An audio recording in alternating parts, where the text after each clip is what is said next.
has given the government's 100% transition policy from primary to secondary school greater importance.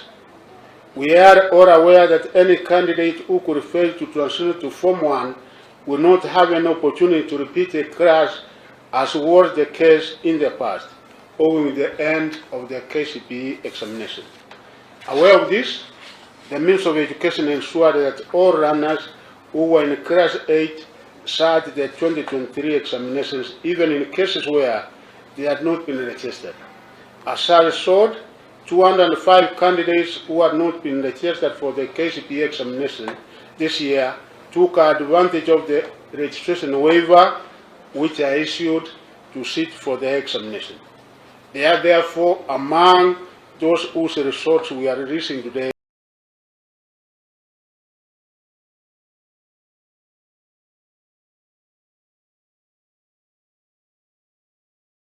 From the final 2023 Kcpe examination cohort, the Minister of Education will conduct thorough mapping of any those who may have failed to sit the examination of this year in order to administer a special examination in January 2023.